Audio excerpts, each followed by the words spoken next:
اور کسی شخص میں طاقت نہیں کہ اللہ کے حکم کے بغیر مر جائے.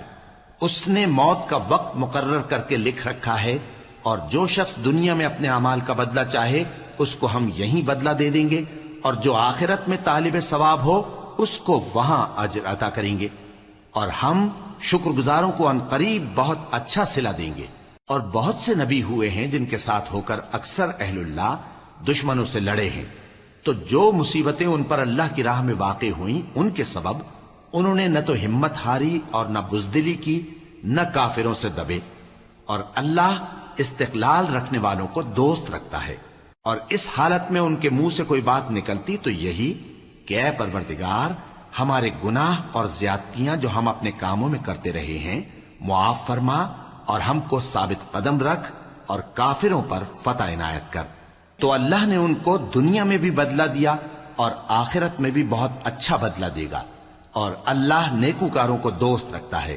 مومنوں، اگر تم کافروں کا کہا مان لوگے تو وہ تم کو الٹے پاؤں پھیر کر مرتد کر دیں گے، پھر تم بڑے خسارے میں پڑ جاؤ گے.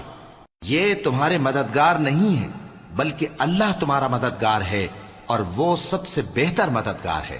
ہم ان قریب کافروں کے دلوں میں رعب بٹھا دیں گے، کیونکہ یہ اللہ کے ساتھ شرک کرتے ہیں جس کی اس نے کوئی بھی دلیل نازل نہیں کی، اور ان کا ٹھکانہ دوزخ ہے، وہ ظالموں کا بہت برا ٹھکانہ ہے.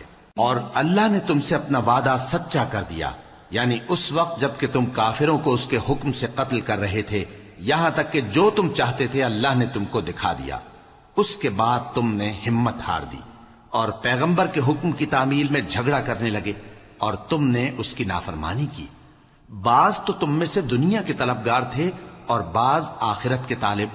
اس وقت اللہ نے تم کو ان کے سامنے سے ہٹا دیا تاکہ تمہاری آزمائش کرے، اور اس نے تمہارا قصور معاف کر دیا.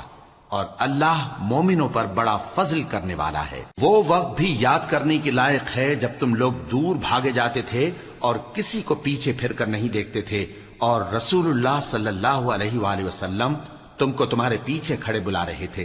تو اللہ نے تم کو غم پر غم پہنچایا تاکہ جو چیز تمہارے ہاتھ سے جاتی رہی یا جو مصیبت تم پر واقع ہوئی ہے اس سے تم غمگین نہ ہو. اور اللہ تمہارے سب اعمال سے خبردار ہے.